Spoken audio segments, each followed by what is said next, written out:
नमस्कार दोस्तों, मैं प्रतीक सिंह एनालाइजर के रिवीजन क्लास में आप सबका स्वागत करता हूं। आइए आते हैं सीधे रिवीजन क्लास की ओर। सर रिवीजन क्लास का विज्ञान साइंस का वीडियो नंबर 24 है। ये टॉपिक है आपका प्रकाश का पार्ट 9। सर प्रकाश का पार्ट 9 मतलब इससे पहले 8 पार्ट से प्रकाश टॉपिक पे हम पढ़े हुए हैं, मतलब 80 क्वेश्चन से हम प्रकाश टॉपिक पे पढ़े हुए हैं। मतलब उससे आने वाले जितना क्वेश्चन है महत्वपूर्ण हम सब क्वेश्चन पढ़ चुके हैं अभी तक। हाँ सर, फिर भी पार्ट 9 है। हाँ दोस्तों, तो समझ रहे हैं आपकी टॉपिक वाइज हम बोले ना कि टॉपिक वाइज भी आपका एक सिलेबस पूरा मैं छल्ली करवा दूंगा।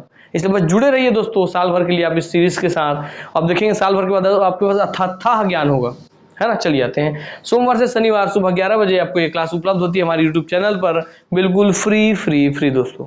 इससे भी ये पूरे भारत में जो भी एग्जाम होता है इन एग्जाम्स के साथ साथ सब में जिसमें साइंस आता है सबके लिए उपयोगी है। आइए आते हैं सीधा क्लास की ओर। सर 10 क्वेश्चन मैं पढ़ाता हूँ, सबका आंसर आपको 1 का, 2 का, भी 3 का सी करना है। उसका लास्ट में हम बताएंगे 10 में से आपके कितने सही हुए। उसके आधार पे हम देखेंगे कि बच्चों का अगर आधार या कॉन्सेप्ट वीक है तो हम उनके लिए, बच्चों के लिए एक नया सेशन लाएंगे जिसमें हम पूरा उनको थ्योरी पढ़ाएंगे, पूरा कॉन्सेप्ट सिखाएंगे। इसीलिए कमेंट जरूर कीजिए दोस्तों, है ना। हाँ ये सर, फिर आपको देख रहे हैं सर 10 में से आपके 7 अगर स्कोर होता है तो आप सही स्थिति में है। 7 से अगर नंबर कम हो रहे हैं तो अधिक मेहनत की आवश्यकता है, तभी आपको कोई पोस्ट मिलेगा, अन्यथा 7 से कम आप ला रहे हैं तो कोई पोस्ट आपको नहीं मिलने वाला। इसलिए खुद की परिस्थिति जांचिए, उस आधार पर अभी इसी वक्त अपनी पढ़ाई को मजबूत करना चालू कीजिए। आइए हम आते सीधा अगले पेज पर, आते हैं क्वेश्चन पर सीधा। निम्नलिखित कथनों पर विचार कीजिए। पॉइंट 1, यदि कोई व्यक्ति पानी भरी बाल्टी में पड़े एक सिक्के को देखता है तो उसे सिक्का अपने वास्तविक स्थल से अपेक्षाकृत निकट लगेगा। हाँ सर, यदि जल के अंदर कोई व्यक्ति जल के तल से ऊपर एक सिक्के को देखता है तो सिक्का अपने वास्तविक स्थल से अपेक्षाकृत अधिक ऊंचाई पर आपको लगेगा। ठीक, हाँ सर। तो दोनों में से कौन सा सही है आप बताइए। कि आदमी जब पानी के अंदर खड़ा होकर सिक्का ऊपर देख रहा है तली पे, तब उसको ज्यादा आपको ऊंचाई पे लगेगा, ये बोलना चाह रहा है ये। या जब ऊपर से बाल्टी के ऊपर से आप देख रहे हैं तली में सिक्का पड़ा है तो आपको कम ऊंचाई पे दिखेगा, ये पूछ रहा है वो। बताइए क्या सही है। 1 और 2 सही है, केवल 1 सही है, केवल 2 सही है, नहीं तो 1 सही है ना तो 2 सही है। आंसर दोस्तों इसका 1 और 2 दोनों ही सही हैं। अर्थात जब पानी के अंदर डूबे हैं तल पे और सिक्का ऊपर है तो आपको बहुत ऊंचाई पे दिखेगा सिक्का, है ना। और जब आप पानी के ऊपर खड़े हैं और बाल्टी में नीचे सिक्का पड़ा हुआ है तो आपको सिक्का वास्तविक जितनी उसकी ऊंचाई होगी उससे ऊपर उठा हुआ दिखाई देगा। अर्थात लगेगा आपको, अगर 1 फीट है तो आपको लगेगा 1 फीट से कम हाइट में ही वो सिक्का आप हाथ में पकड़ सकते हैं। ठीक, तो जब बाहर से आप देख रहे हैं पानी के तो आपको कम दिखाई देगा ऊंचाई, और जब अंदर से देखेंगे तो आपको ज्यादा दिखाई देगा ऊंचाई। ठीक, हाँ सर। चलिए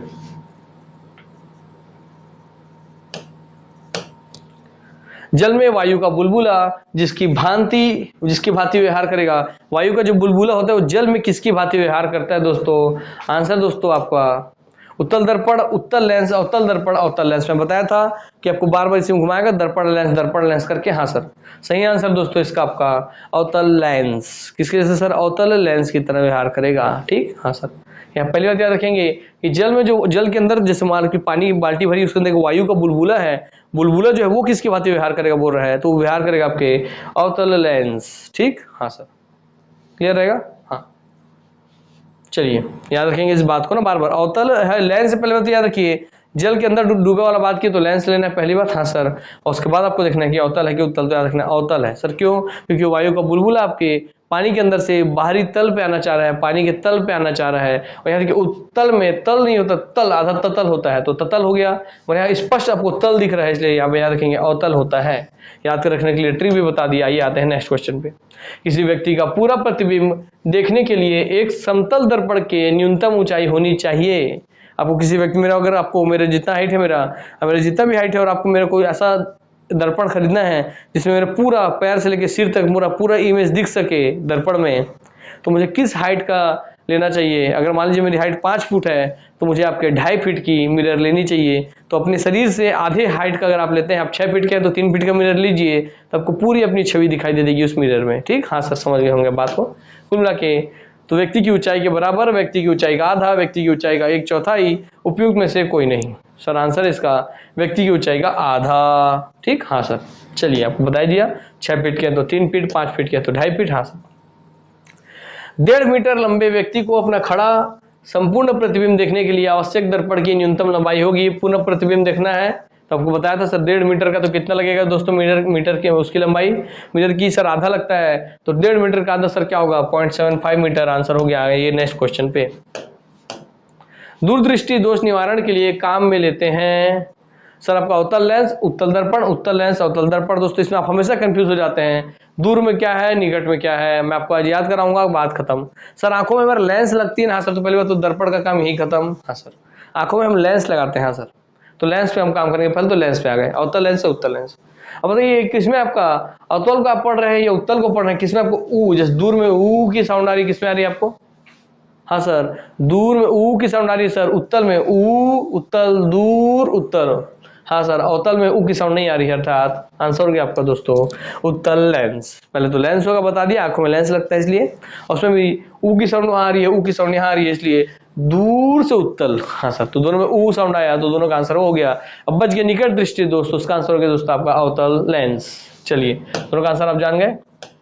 बोला ना हम समझाएंगे, बात तो लगा क्यों होता है वो भी हम समझाएंगे, थ्योरी क्लास में समझाते हैं, समझाएंगे अलग, फिर आपको रटाएंगे अलग, फिर आपको ट्रिक टेक्निक अलग देंगे, जिससे आप एग्जाम में नहीं भूलेंगे। चलिए, ताकि आपको कभी माइनस मार्किंग ना हो। दूरदृष्टि दोस्त वाले व्यक्ति के संबंध में निम्नलिखित कथनों में से कौन सा एक सही नहीं है? व्यक्ति दूर के पिंडों को स्पष्ट देख सकता है, लेंस का नाभ्यांतर अधिक होता है, जिसको दूरदृष्टि, उसके बारे में पूछ रहे हैं कि जिसको दूरदृष्टि है क्या वो दूर के पिंडों को स्पष्ट देख सकता है? लेंस का नाभ्यांतर अधिक होता है, निकट से पिंडों का प्रतिबिंब रेटिना के पीछे फोकस होता है, या इस दोष को ठीक करने के लिए अवतल लेंस का उपयोग किया जाता है। तो इसमें क्या सही नहीं है? ठीक बताइए, दूर के लिए कौन सा था सर आपका प्रयोग हो रहा था? सर तो है, बस आपको स्पष्ट हो गया होगा वो आंसर जो मैं हिंट दिया। आंसर दोस्तों इसका डी वाला गलत, क्योंकि दूर में ऊ आता है सर, आप बताए थे दूर में ऊ, और यहाँ सर आपका अवतल बोल दिया है, तो अवतल तो नहीं, उत्तल होना चाहिए, तो ये आपका गलत हो गया। बाकी तीनों ही आपका सही है कि व्यक्ति दूर के पिंडों को स्पष्ट देख सकता है, निकट के पिंडों को स्पष्ट नहीं देख सकता, क्योंकि इसकी प्रतिबिंब रेटिना के पीछे फोकस होती है और लेंस का नाभ्यांतर अधिक हो जाता है। चलिए, निकट दृष्टि दोष दूर करने के लिए निम्नलिखित में से कौन सा लेंस उपयोग करते हैं? हमारे बच्चों को पहले ही पता है सर, दूर में जब उत्तल हो गया तो बच गया निकट के लिए अवतल। आंसर हो गया सर आपका अवतल। मैंने दोस्तों यहाँ पे आपको उन्नतोदर, नत्तोदर और वर्तुलाकार, इनमें से कोई नहीं करके दे दिया दोस्तों। अब आप कैसे बनाएंगे? अगर इस रूप में पूछ लिया तो आपको कैसे पता चलेगा कि अवतल दर्पण को क्या कहा जाता है, उत्तल दर्पण को क्या कहा जाता है?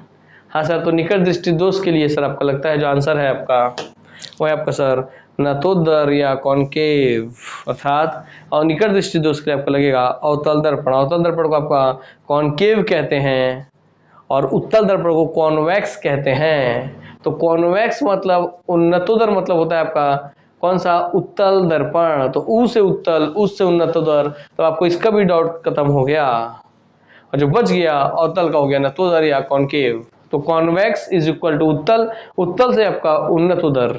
चलिए, आपको याद रहेगा। हाँ सर, ये हमारा 1 ईयर प्लान है दोस्तों। जो भी बच्चे कहीं पढ़ रहे हैं कोई दिक्कत की बात नहीं, जो भाई इंटरेस्टेड है, जिनको हमारे पढ़ाने का पैटर्न अच्छा लगता होगा, अब इस समय यूट्यूब में जाइए, मेरे द्वारा पढ़ाया हुआ बायोलॉजी का सेशन देखिए, वहाँ से आपको समझ में आता है कि किस क्वालिटी का हम पढ़ाते हैं, तो उसके बाद आप क्लास ले सकते हैं। मैं कंप्यूटर पढ़ा रहा हूँ फ्री में यूट्यूब में सर, मैं पूरे यूट्यूब में फ्री में आपके बायोलॉजी पढ़ाया हूँ, और मैं गारंटी दे रहा हूँ दोस्तों, बायोलॉजी आप उस स्तर का तो नहीं पढ़े होंगे। आप पढ़िए और खुद अपने मन से कमेंट करके बताइए, यहाँ पे कमेंट करके बताइए कि हाँ सर बायोलॉजी का सेशन तो औसम है, कंप्यूटर का सेशन कैसा है। और मैं बता रहा हूँ जो दिल से सही स्टूडेंट है, जिनके अंदर सही में शिक्षा का इज्जत है, वो स्टूडेंट कभी भी उसकी बुराई नहीं कर सकता। मेरे को इतना ओवर कॉन्फिडेंट है अपने पढ़ाई पर, बोलते हैं कॉन्फिडेंट रखना, ओवर कॉन्फिडेंट नहीं, मुझे कॉन्फिडेंट भी है और ओवर कॉन्फिडेंट भी है, क्योंकि दोस्तों मैंने मेहनत बहुत ज़्यादा किया है इसलिए। और मेहनत के बाद अगर आप ओवर कॉन्फिडेंट भी रखते हैं तो कोई दिक्कत की बात नहीं है ना, इसी बात पे ध्यान रखेंगे। चलिए आइए आगे बढ़ते हैं। सर 1 ईयर प्लान है, जिनको हमसे पढ़ना है वो भाई उनके लिए आवश्यक है ये, बाकी जिनको भाई कहीं भी पढ़ रहे हैं पढ़िए, कोई दिक्कत नहीं, रिवीजन हमारे साथ करते चलिए। इसलिए जरूरी सूचना के रूप में आपको बताना फर्ज है मेरा, इसलिए बता देता हूँ ताकि कोई जरूरतमंद है उस तक ये पहुँच सके। तो वीडियो क्लास है दोस्त, पूरा वीडियो कोर्स मिलेगा आपको पूरे सब्जेक्ट का। हाँ सर, उसका पूरा फ्री पीडीएफ नोट्स मिलेगा, तो नोट्स बनाने का टेंशन खत्म। उसका टेस्ट सीरीज मिलेगा, तो टाइम मैनेजमेंट कैसे करेंगे एग्जाम में, कोई थ्योरी से कैसे क्वेश्चन आएंगे वो सब भी आप सीख लेंगे। अर्थात कंप्लीट तैयारी आपकी इस अलग अलग कैटेगरी में, इस अलग अलग रेट में आपको दिख रहा है, लगभग 4000 रुपये आपको दिख रहा है। हाँ सर, और अभी ऑफर प्राइस में आप केवल शुरू के 50 विद्यार्थी में केवल उस 4000 का कोर्स आप लिखवा सकते हैं केवल 2199 रुपए में, अर्थात 200 रुपए से भी कम के मासिक खर्च में आप इस पूरे कोर्स को तीनों चीज ले सकते हैं। आपको वीडियो के साथ फ्री मिलेगा पीडीएफ और टेस्ट सीरीज, इस बात का ध्यान रखेंगे। आइए, जिनको पैसे का दिक्कत है दोस्तों उनके लिए भी ऑप्शन है, इंस्टॉलमेंट में केवल 999 रुपये दे के रजिस्ट्रेशन करा के अपनी पढ़ाई की शुरुआत आप कर दीजिए। बाकी आप देख रहे हैं जो जानकारी स्क्रीन पर, पढ़ लीजिएगा। और जो पुराने स्टूडेंट हैं उनको पीछे का पूरा कोर्स 999 रुपये मिल रहा है, मसूर के 50 विद्यार्थियों को। कोई और जानकारी चाहिए तो इस नंबर पे व्हाट्सअप कर लेंगे। मैं आता हूँ सीधे अपने क्वेश्चन की ओर। निकट दृष्टि दोष को ठीक किया जाता है उत्तल लेंस प्रयुक्त करके। मेरे दोस्तों को पहले से पता है सर, दूर में वो आया ऊ से उत्तल हो गया सर, तो बच गया, निकट के लिए अवतल। हाँ सर, तो अवतल लेंस प्रयुक्त करके बात खत्म, टाइम नहीं लेंगे इस पे। पढ़ने में काम आने वाले ग्लासेस किस प्रकार के लेंस बनते हैं? तो जो पढ़ने में, जब हम पढ़ाई करने के लिए नॉर्मल हम चश्मा पहनते हैं, वो किस प्रकार के लेंस से बने होते हैं, वही पूछ रहा है, तो बताइए। सर आपके अवतल से बनते हैं, अवतल लेंस, उत्तल लेंस, साधारण लेंस, या दोनों ए और बी, अवतल और उत्तल दोनों लेंस? सर इसका आंसर है आपका उत्तल लेंस। तो आप पढ़ रहे हैं मतलब क्या होता है सर, बताइए। सर पढ़ रहे हैं मतलब आपको है सर कि निकट की वस्तु स्पष्ट आपको दिखाई नहीं दे रही है और दूर की वस्तु दिखाई दे रही है। और दूर के लिए सर, दूर की वस्तु दिखाई दे, दूर में वो आया तो उसे उत्तल लेंस का प्रयोग करेंगे ना। हाँ सर, क्योंकि आप पढ़ने के लिए चश्मा लगा रहे हैं मतलब आपको पास की वस्तु नहीं दिखाई दे रही है, दूर की वस्तु दिखाई दे रही है। और दूर की वस्तु अगर स्पष्ट दिखती है तो दूर में ऊ से उत्तल लेंस हो जाता है सर। हाँ सर, अर्थात निकट दृष्टि दोष में निकट की वस्तु स्पष्ट दिखाई नहीं देती है, मतलब स्पष्ट दिखाई देती है, और दूर दृष्टि दोष में दूर की वस्तु, मतलब उल्टा बोल दिया, पढ़ने में काम आ रहा था अर्थात आपको निकट में देखने में दिक्कत है, आपको दूर को देखने में दिक्कत नहीं है। ठीक, हाँ सर, तो इस बात का आप समझ गए। तो दूर दृष्टि दोष है अर्थात आपको क्या लगेगा बताइए। तो दूर में लगे सर हमें उत्तल लेंस, तो आपको दूर दृष्टि दोष है, तभी आपको पढ़ने में दिक्कत हो रहा है। चलिए याद रखेंगे, जिस नाम से दृष्टि दोष होता है, अगर दूर दृष्टि दोष बोला तो आपको दूर की वस्तु अच्छे से दिखाई देगी, पास की नहीं दिखाई देगी। इस बात का हमेशा ध्यान रखेंगे। दूर दृष्टि दोष बोला तो दूर की वस्तु अच्छे से दिखाई देगी, पास की नहीं दिखाई देगी। हाँ सर, पास हम पढ़ाई कॉपी किताब पास में रख के पढ़ते हैं ना। हाँ सर, इसलिए कॉपी किताब पास से आप नहीं पढ़ पा रहे हैं तो आपको दूर दृष्टि दोष है, और दूर दृष्टि दोष में आपका वो लगेगा उत्तल लेंस। तो हम नाम से याद रखेंगे, जहाँ दूर दृष्टि दोष दिया अर्थात दूर की दृष्टि में कोई दोष नहीं है, अर्थात आपको निकट के देखने में दोष है, ये बात ध्यान रखेंगे। अपने नाम का जस्ट उल्टा होता है। निकट दृष्टि दोष बोला अर्थात आपको निकट की वस्तु स्पष्ट दिखाई दे रही है।